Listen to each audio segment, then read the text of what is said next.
It's that time of year again. We are at a Saturday Night's Main Event, and this one is weak. It is very weak. It wouldn't surprise me if not a lot of people tuned into this one. And yeah, I mean, I won't blame them. I'm going to watch it because I am a proper fan. But man, this is not going to be a good show. A lot of the matches are pretty mediocre, apart from a couple.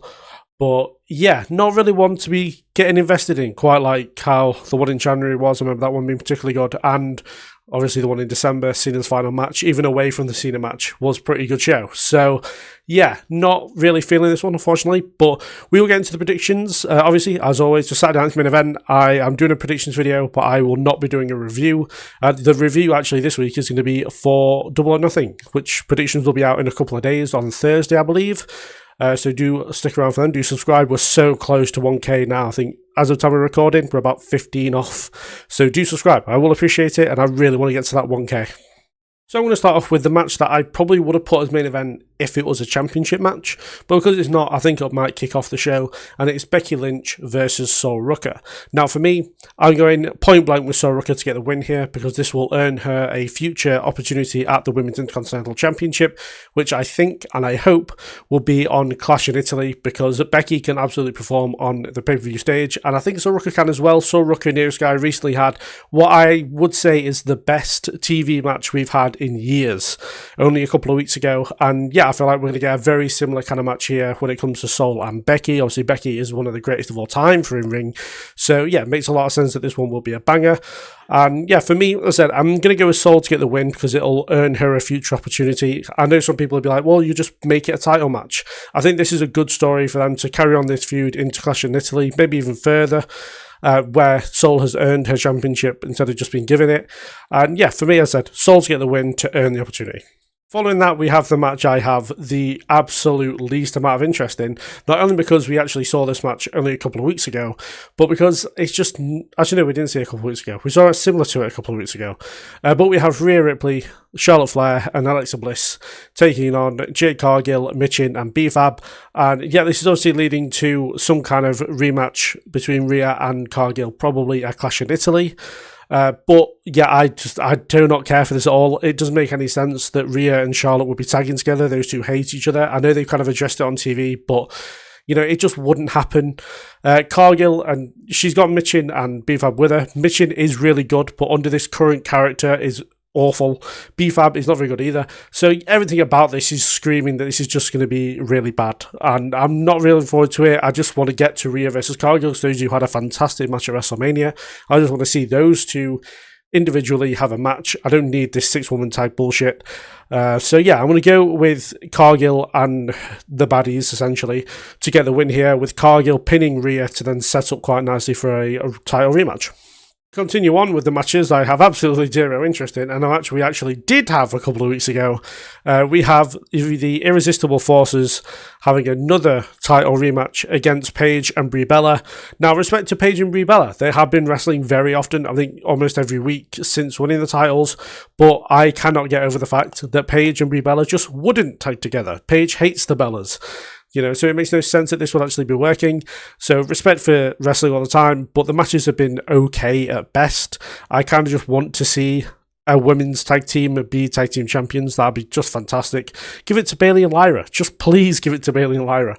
But do I want Nia and Lash to win here? No, they're just as bad.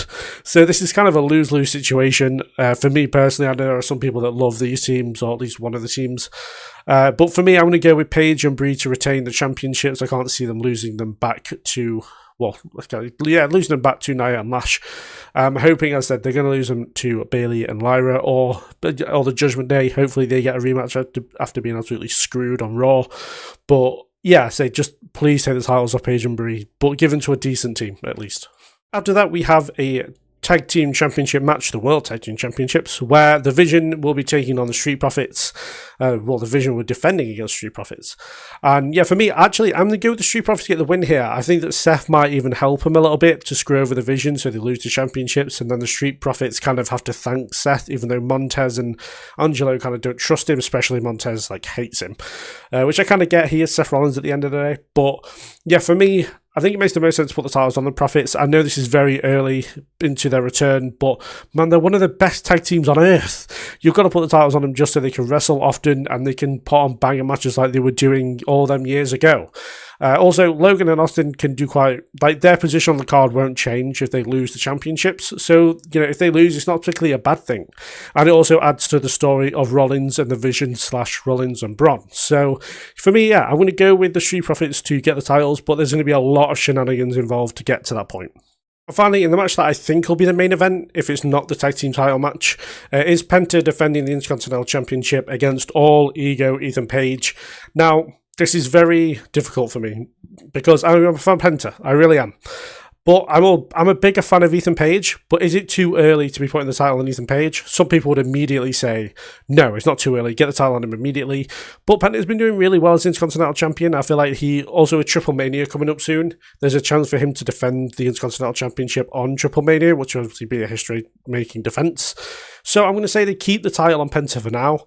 Maybe they have a fatal four-way between Javon, Penta, Ethan, and Rusev down the road. I don't think it'll be a Clash of Italy now because there's a lot of matches now to be put on Clash of Italy. Clash in Italy. But maybe in some point in July, maybe they do it. I'd say maybe they do it Triple Mania, but maybe not. But no, I feel like the Fatal 4-Way is coming at some point. I think Penta's going to go into the match as champion, but I also think they're going to keep the title on Penta so he can do something at Triple Mania and take the Intercontinental Championship with him. So yeah, that's my prediction. As much as I want to see Ethan Page become Intercontinental Champion, and I think it will happen, I don't think it's going to happen quite yet. So those are my predictions for Saturday night's main event, May 2026. Stick around a couple of days' time. There's going to be my predictions for Double or Nothing, which looks to be an absolutely stacked show again as well. Well, I mean, Double or Nothing always is. But also, as I said, there will not be a review for this show, but there will be for Double or Nothing. And then, yeah, there's a lot of stuff coming on the channel. There is my coverage of Clash in Italy. I've also done a top 10 of Double or Nothing matches, which will be out this weekend. A top 10 of matches done on European pay-per-views. That's out next weekend on the day of Clash in Italy. So yeah, a lot of stuff coming. As I said, do subscribe. I'm nearly at that 1k point. I feel like I'm going to get there very soon. Also, on Monday, I believe, so just under a week from now, I have done a collaboration on Bobby's Breakdowns. We have done a WWE draft when we've kind of been a little bit silly, I'm not going to lie. So do look out for that on the page. I've put it down as a collaboration, so hopefully it'll appear on the subscription page for myself and him. So yeah, do look out for those. Thank you very much for watching, and I'll see you guys in the next one.